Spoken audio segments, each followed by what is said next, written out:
Ang pagsilang ni Isaac.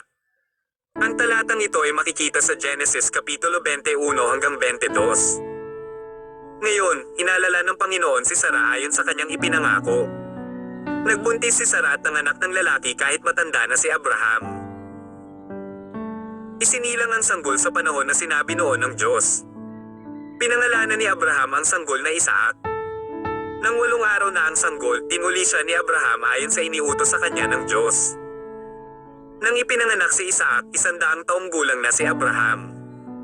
Sinabi ni Sarah, pinatawa ako ng Diyos at kahit sinong makarinig ng tungkol sa nangyari sa akin ay matatawa rin.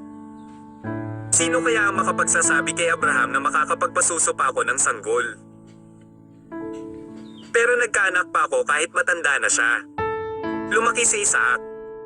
At ng araw na naawat na siya sa pagsuso sa kanyang ina. Nagdaho si Abraham ng isang malaking handaan.